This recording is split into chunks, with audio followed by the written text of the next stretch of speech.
The arena lights of Nexus Prime burned bright against the darkness of space. 3 million seats rose in circles around the fighting floor, and every seat was full. Beings from 100 different worlds had come to watch.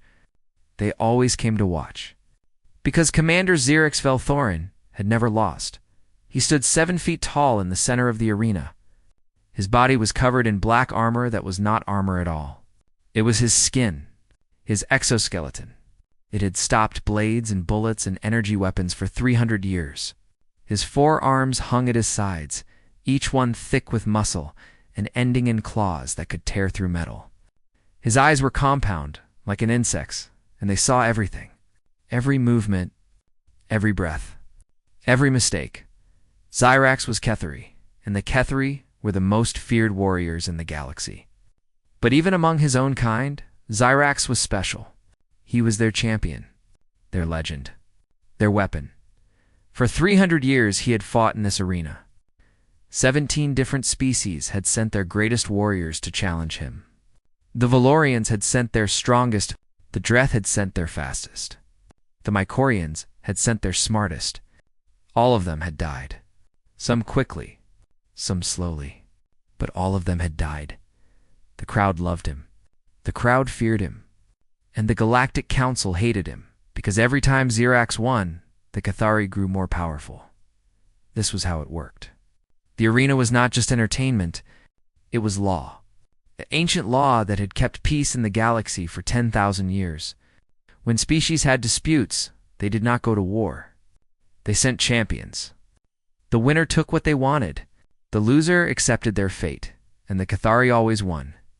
They had used Xerax's victories to take planets, to control trade routes, to make other species bow before them.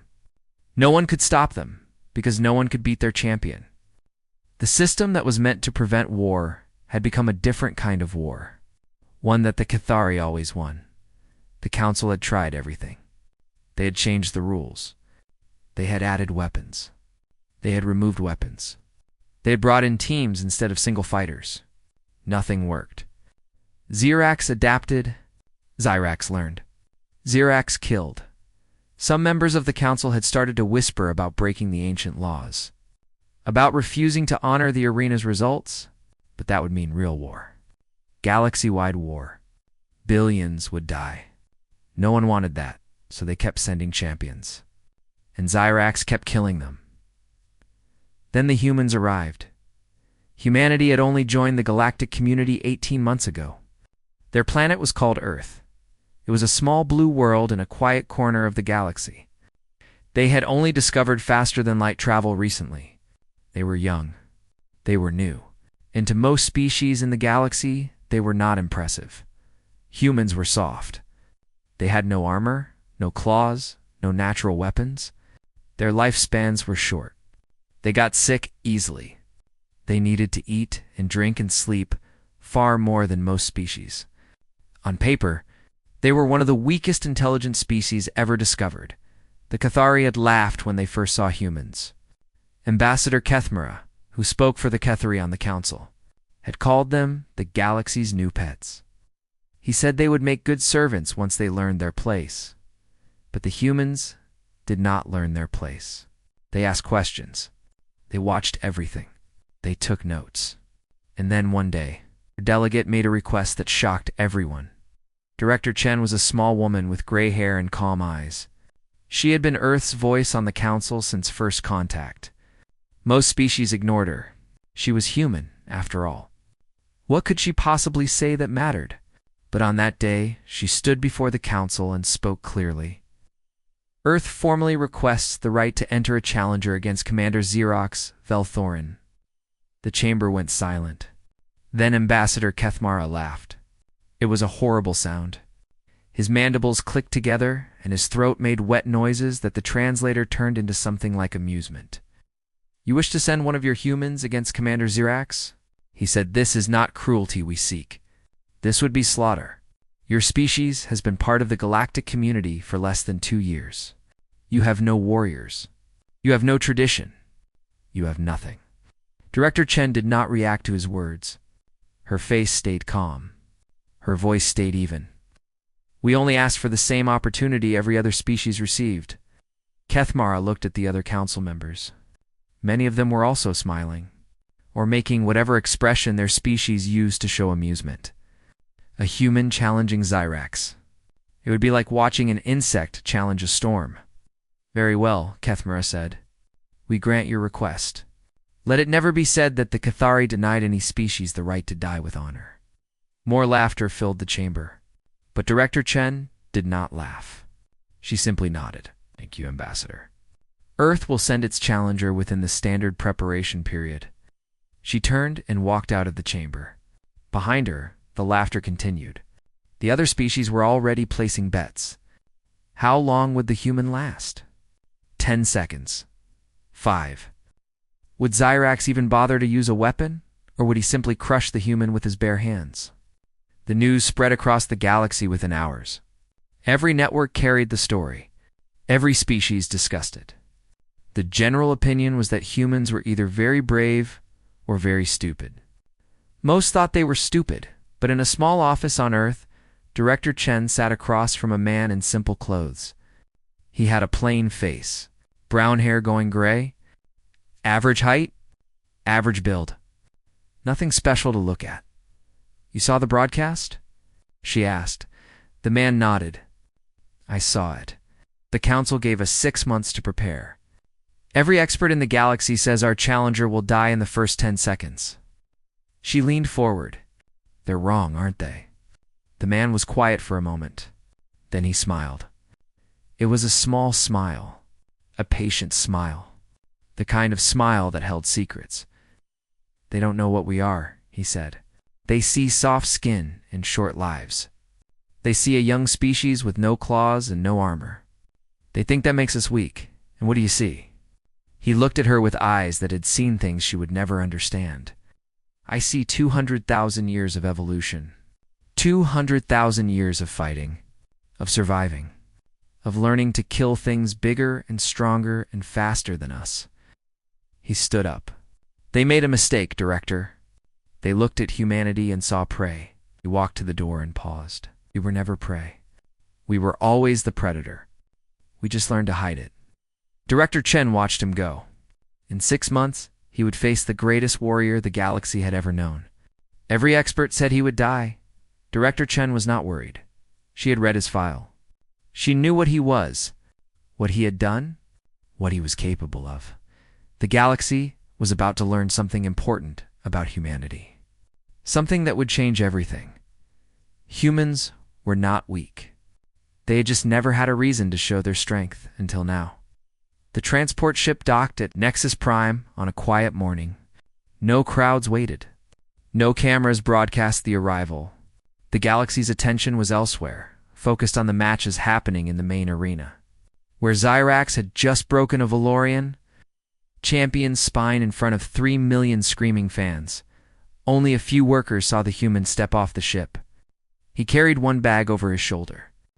He wore simple gray clothes. He looked around the docking bay with calm eyes, taking in every detail, then walked toward the registration desk without hurrying.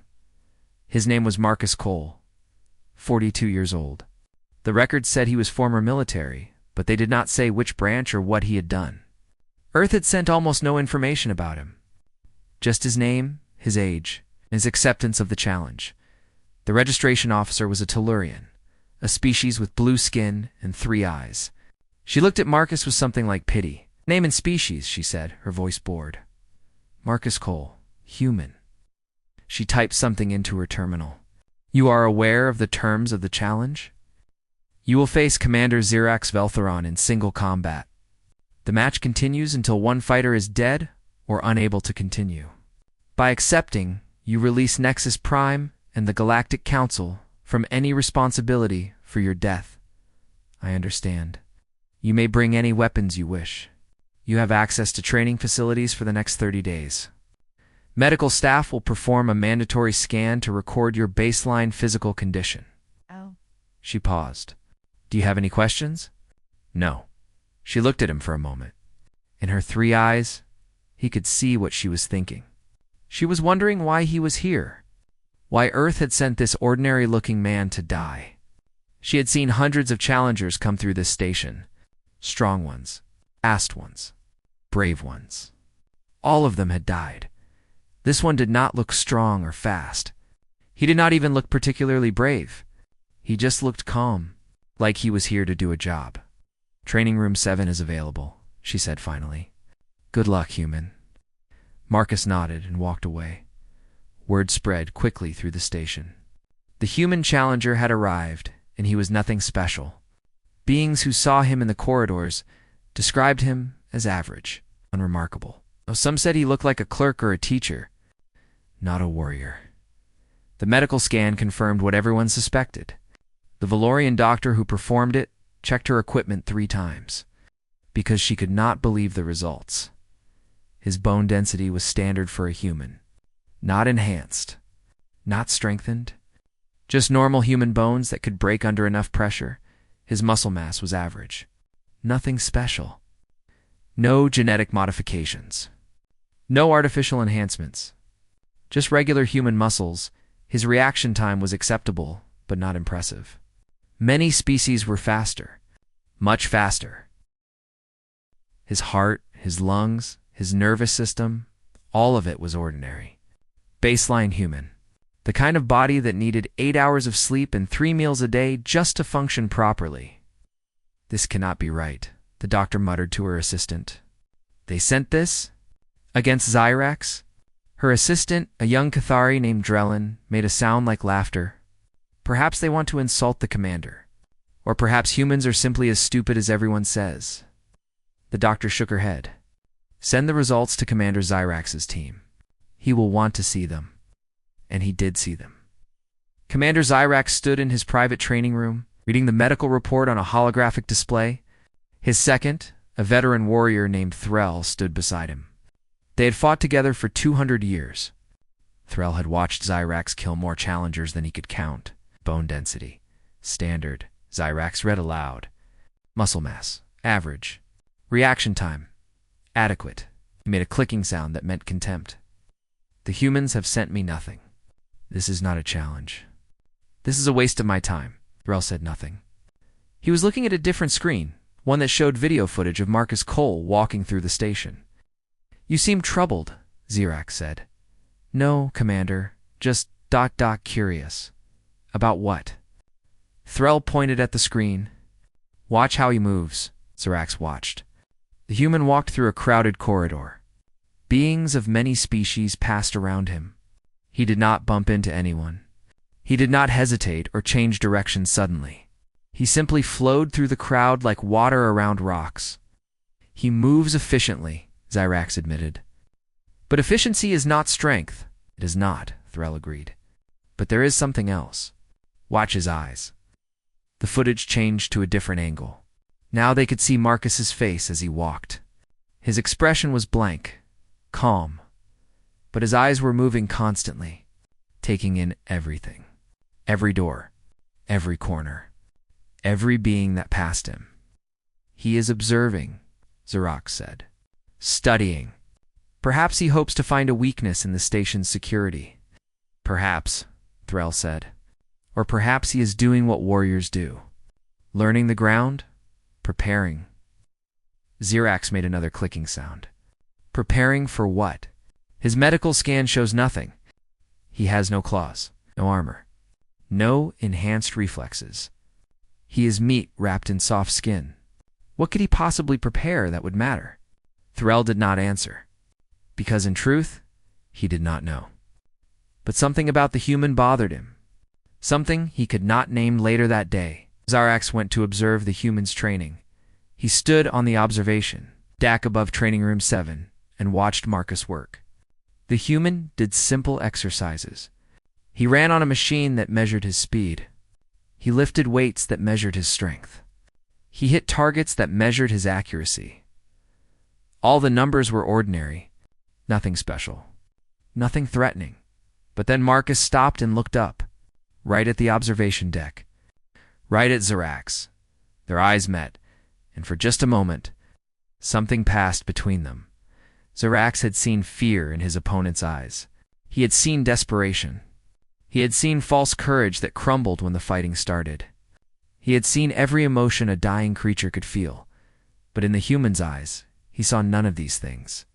He saw patience. Deep, calm patience. The kind of patience that predators had when they were waiting for the perfect moment to strike. Then Marcus looked away and went back to his exercises.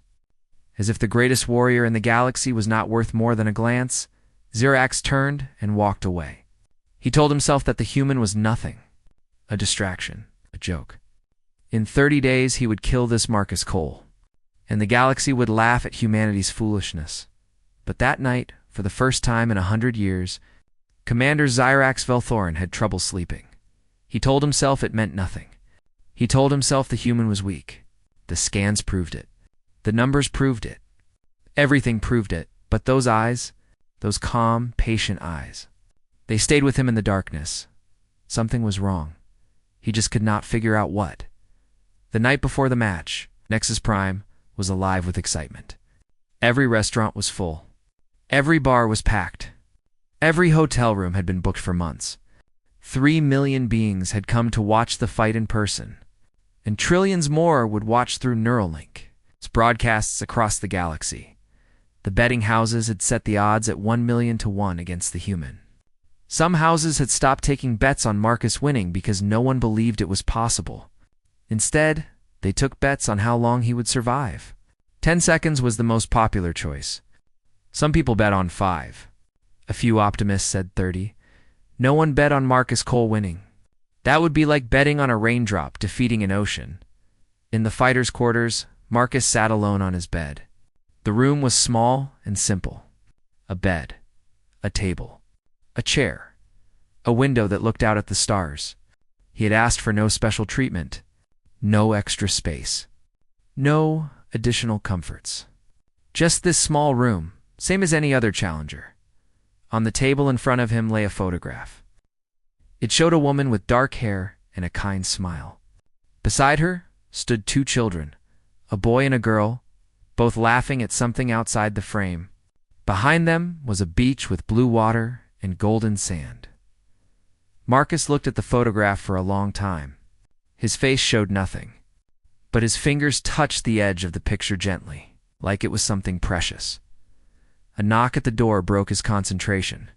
He put the photograph in his pocket and stood. "Come in." The door opened, and a young Cathari female stepped inside. She was smaller than most of her kind, with a lighter-colored exoskeleton and eyes that seemed too large for her face. She held a recording device in her hands. "My name is Syra," she said. "I am a journalist.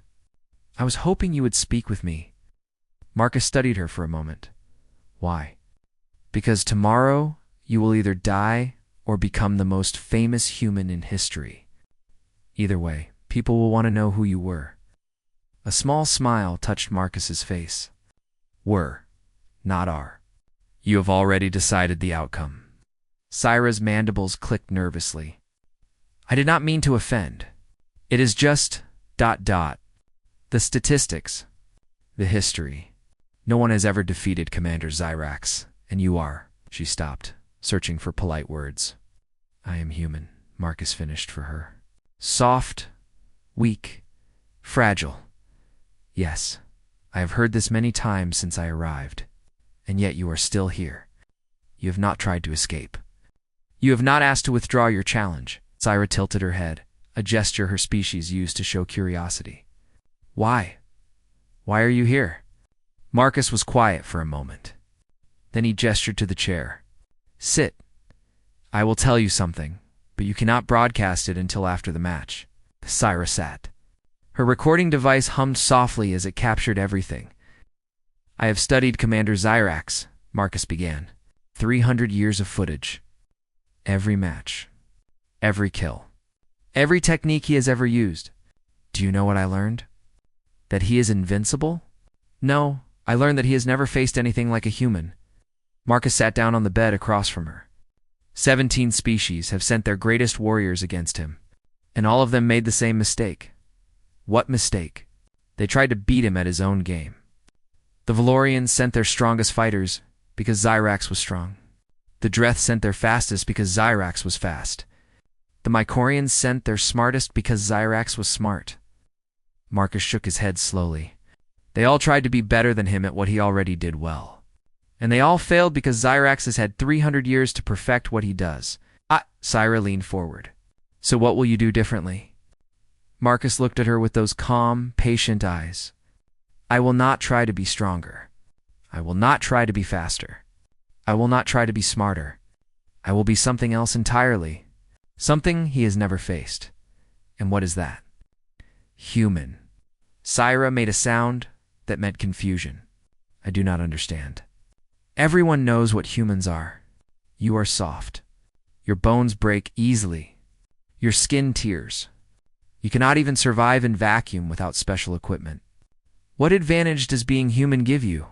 Marcus was quiet for a long moment. When he spoke, his voice was soft, but something in it made Cyrus's instincts scream danger. My species has only been traveling between stars for a short time, but we have been fighting for 200,000 years. We have been killing each other since before we had words to describe what killing meant. He paused. We developed martial arts combat systems and ways of war against every possible opponent, including opponents that do not exist anywhere else in the galaxy. What do you mean? I mean that humans evolved by hunting themselves. We were never the biggest creatures on our planet, never the strongest, never the fastest. We had no claws, no armor, no venom, no natural weapons at all. Marcus's eyes grew distant, as if he was seeing something far away. So we learned to be something else. We learned to find weakness, to exploit it, to strike at exactly the right moment, in exactly the right place, with exactly the right amount of force. He focused on Syra again. Commander Xyrax has fought 17 species. He has perfected his art against beings with similar bodies, similar instincts, similar ways of thinking about combat. But humans do not think like other species. We think like predators who evolved by killing the most dangerous prey in the universe. What prey was that? Marcus smiled.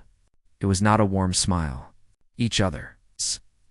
Syra felt a chill run through her exoskeleton. She had come here expecting to interview a dead man walking. Instead, she felt like she was sitting across from something ancient and dangerous wearing the skin of something soft. You really believe you can win, she said. It was not a question. I believe that Commander Xyrax has never faced a human before, Marcus replied. I believe that his 300 years of experience mean nothing against an opponent he does not understand. And I believe that tomorrow, the galaxy will learn something important about my species. He reached into his pocket and touched the photograph there. Just for a moment. Then his hand dropped back to his side. We are not weak, Syra. We have never been weak. We just never had a reason to show our strength. His eyes met hers. Until now. Syra stood. Her legs felt unsteady. Thank you for speaking with me. Thank you for listening. She walked to the door and paused. For what it is worth, I hope you survive tomorrow. My brother challenged Xyrax once. He died in the first 10 seconds. Marcus nodded. Then watch carefully tomorrow. Watch for your brother. Syra left the room and walked through the station in a daze. She did not know what to think. Every logical part of her brain said that Marcus Cole would die tomorrow, just like all the others. The numbers did not lie. The statistics did not lie. But those eyes, those calm, patient eyes, they did not belong to a man who expected to die. They belonged to a man who was waiting for something. And for the first time since her brother's death, Syra felt something she had forgotten existed. Hope, the arena of Nexus. Prime was the largest structure ever built for combat. It hung in space like a metal moon, surrounded by thousands of ships that had come from every corner of the galaxy. Inside, 3 million seats rose in circles around the fighting floor, climbing so high that the topmost rows needed magnification screens to see what happened below. Every seat was full. Beings of 100 different species sat side by side, united by their desire to witness history. Some had traveled for months to be here. Some had paid fortunes for their tickets. Some had won their seats in lotteries that received billions of entries. All of them wanted to see the same thing. They wanted to see the human die. It was not cruelty that drove them. Not exactly. It was curiosity. Humans were new to the galaxy, strange, different, and today everyone would learn what humans were made of. Most expected the answer to be, not much. The atmosphere was electric. Vendors moved through the crowd selling food and drinks. Musicians played in the corridors. Screens everywhere showed analysis and predictions. Experts discussed the match in serious voices, though there was nothing serious to discuss. Everyone knew how this would end. Then the lights dimmed, and the crowd fell silent. A massive door opened on one side of the arena, and Commander Xirax Velthorin entered. The crowd erupted. 3 million voices screamed his name. The sound was so loud that the arena's structure vibrated. Xirax walked slowly, enjoying the attention, his black exoskeleton polished until it reflected the lights like a mirror. His 4 arms were spread wide, each one carrying a traditional Ketheri weapon in his upper right hand. He held a curved blade called a Theska, designed to cut through armor. In his upper left, a spiked mace that had crushed the skulls of 9 champions. In his lower right, a hooked spear used for pulling opponents' clothes. In his lower left, a short sword for finishing wounded prey. Each weapon had killed.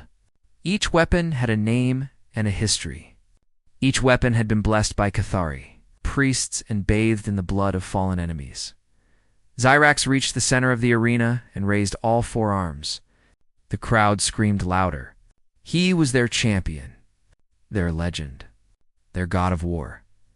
Then the opposite door opened, and Marcus Cole walked out. The screaming stopped. 3 million beings stared in confused silence as the human crossed the fighting floor. He wore simple clothes, loose pants, a plain shirt, soft shoes that made no sound on the metal floor. He carried no weapons. He wore no armor. He looked like someone who had wandered into the arena by accident. Someone in the crowd laughed. Then others joined.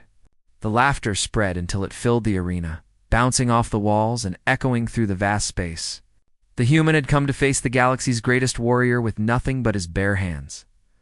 Marcus ignored the laughter.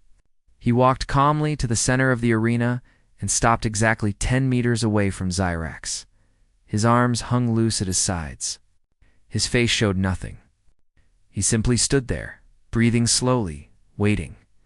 Xirax studied him with compound eyes that saw everything. The human's heartbeat was slow and steady. His muscles were relaxed. There was no fear in his stance, no tension, no desperate energy. He stood like a man waiting for a bus. "You face me unarmed?" Xirax's voice boomed through the arena's speakers. "Is this human courage or human stupidity?" Marcus did not answer immediately. He rolled his shoulders once, loosening the muscles there. He tilted his head from one side to the other, cracking his neck. Then he settled into a stance that looked completely relaxed, his weight balanced, his hands open. "Commander," Marcus said. His voice was quiet, but the arena's microphones carried it to every corner of the vast space. "Your people studied my species. You watched our broadcasts. You saw humans fighting for sport and thought you understood us." He took one step forward. The crowd noticed something then. Something subtle but unsettling. When Marcus moved, he moved differently than other species. There was no wasted motion, no unnecessary shift of weight. Just pure, efficient movement, like a machine, like a predator. "You've studied the games we let you see," Marcus continued. "The sports, the exhibitions, the entertainment." Another step. Xirax felt his grip tighten on his weapons. It was automatic, unconscious, a reaction to something his body recognized, even if his mind did not. Danger. "You never saw what we developed for war. What we kept hidden from the rest of the galaxy. What we do when we are not playing games?" Another step. The crowd had stopped laughing. The silence was complete. 3 million beings watched with held breath as the human approached the greatest warrior in history, step by slow step. You never asked why a species as fragile as humans rose to dominate their planet. Why we killed our apex predators. Why we survived ice ages, famines, and 5 mass extinction events. Marcus stopped. 5 meters away, close enough to see the patterns in Xerax's compound eyes. You never wondered why the soft creatures with no claws and no armor became the masters of their world. Xerax's mandibles clicked. He was not afraid. He could not be afraid. He had killed hundreds of challengers, thousands of enemies. Fear was something other creatures felt, not him. Never him. But something was wrong. Every instinct in his body was screaming at him. The same instincts that had kept him alive for 300 years, they were telling him that he was not looking at prey. He was looking at something else, something ancient, something dangerous. The human stance shifted. It was barely visible. A tiny adjustment of weight, a slight change in the position of his hands. But suddenly, everything about him was different. The air around him seemed heavier, darker, more dangerous. "So let me show you," Marcus said. The arena was completely silent. 3 million beings leaned forward in their seats. Trillions more watched through their neural links, unable to look away. Something was about to happen. Something that would change everything. Xerax raised his weapons. The movement was practiced and perfect. 300 years of muscle memory guided his arms into the opening position of the void spiral. The technique that had killed 9 champions before they could react. His body knew what to do, even when his mind was uncertain. Marcus stood still, waiting. "I am going to enjoy killing you," Xerax said. The human smiled. It was a small smile. A cold smile. The kind of smile that predators wore when they knew something their prey did not. "You're going to try," Marcus replied. The arena's announcement system activated. A voice that was not organic and not truly alive spoke the words that had begun every match for 10,000 years. "The challenge has been accepted. The combat will now begin. May the strongest warrior survive." The crowd held its breath. Xerax attacked, and everything changed. Xerax moved with the speed of 300 years of perfected technique. His forearms swept toward Marcus in the void spiral, a pattern of attack that struck from every direction at once.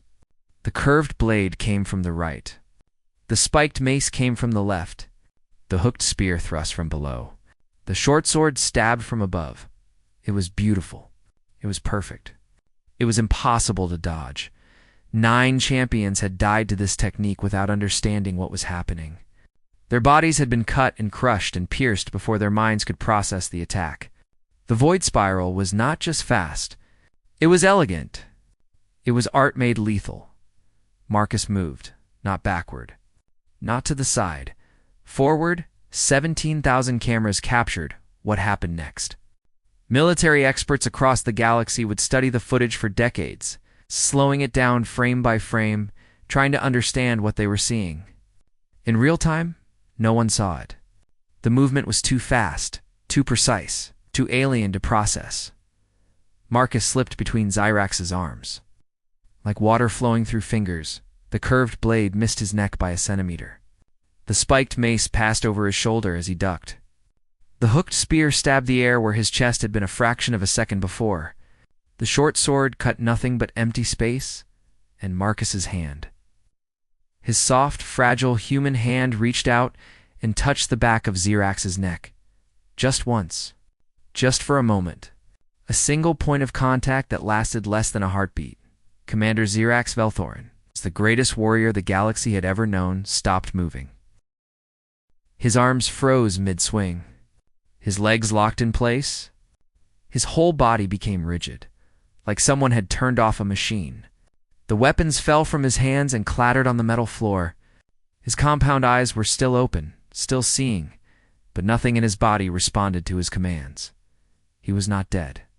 Not yet. His heart still beat. His lungs still breathed. His mind was still aware.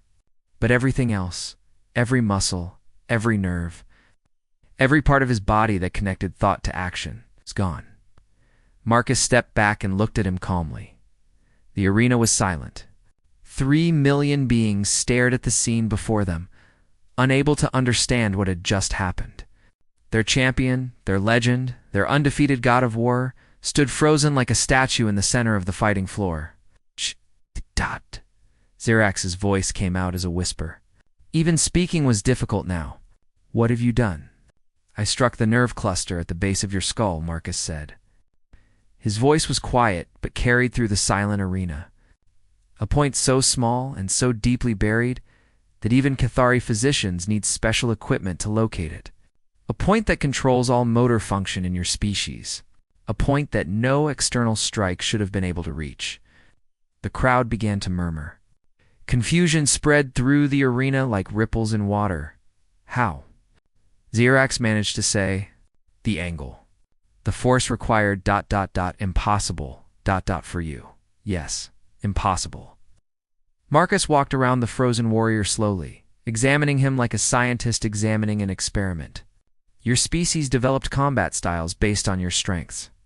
Forearms, hard armor, superior reflexes. You learned to fight by overwhelming your opponents with power and speed. He stopped in front of Xerax, looking up into those compound eyes. Humans developed combat styles based on our weaknesses. We were soft, slow, fragile. We could not win through strength, so we learned to win through precision. We mapped the weaknesses of every creature we encountered. Every nerve cluster, every pressure point, every single place where a small amount of force, applied perfectly, could bring down something much bigger than us. The crowd's murmuring grew louder. Beings everywhere were checking their medical databases, looking up Cathari anatomy, trying to understand what they had just witnessed.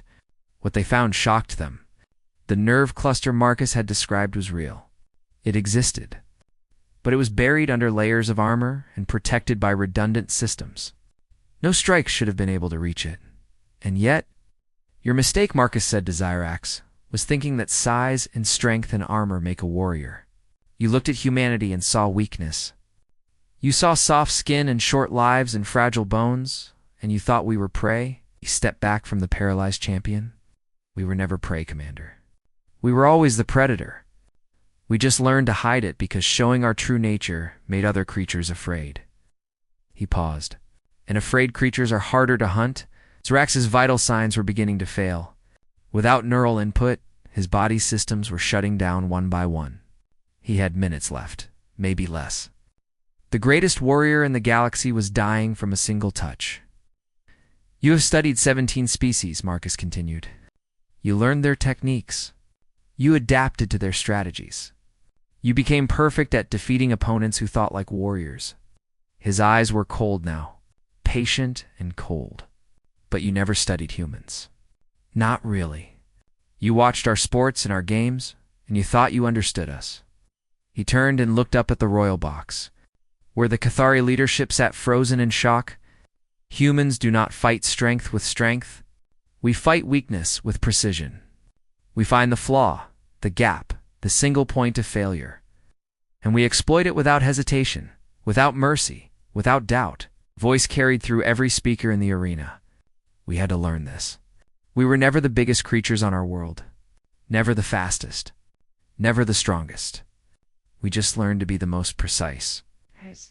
He walked toward the arena's exit. Behind him, Commander Xerax collapsed, his body finally giving up its fight against the damage Marcus had done. The sound of his armored form hitting the floor echoed through the silent arena. At the exit, Marcus paused and turned back. His face was calm. There was no triumph in his expression. No satisfaction. Just the patience of a predator who had done what predators do. Tell your leaders, he said. And now his voice reached every broadcast. Every neural link, every corner of the galaxy. That humanity prefers peace. We do not want war. We do not want to fight. But if anyone threatens us, if anyone tests us, if anyone makes the mistake of thinking we are weak. He let the silence stretch. Remember this day? Remember what one ordinary human did to your greatest champion. And understand that I am not the best my species has to offer. I am not even close. He walked out of the arena. Behind him, 3 million beings sat in stunned silence. The Cathari leadership was already panicking, sending urgent messages to their homeworld. The Galactic Council was calling emergency sessions. Military experts everywhere were rewriting their assessments of humanity. Everything had changed. In the medical bay, Syrah stood over Xerax's body. The champion was dead. The legend was dead. And somewhere on a transport heading back to Earth, an ordinary-looking man with patient eyes was going home. She thought about her brother, about how he had died in 10 seconds, believing he had a chance, about how confident the Cathari had been, about how wrong everyone had been about humans. She activated her recording device. Today the galaxy learned a lesson, she said. We looked at humanity and saw soft skin and short lives. We saw a young species with no natural weapons. We thought they were weak. She looked at the body of the greatest warrior in history, killed by a single touch. We were wrong. The broadcast went out across the galaxy. Trillions watched. And for the first time in 10,000 years, the arena at Nexus Prime was silent, because the galaxy had finally learned what humans were, and they were afraid.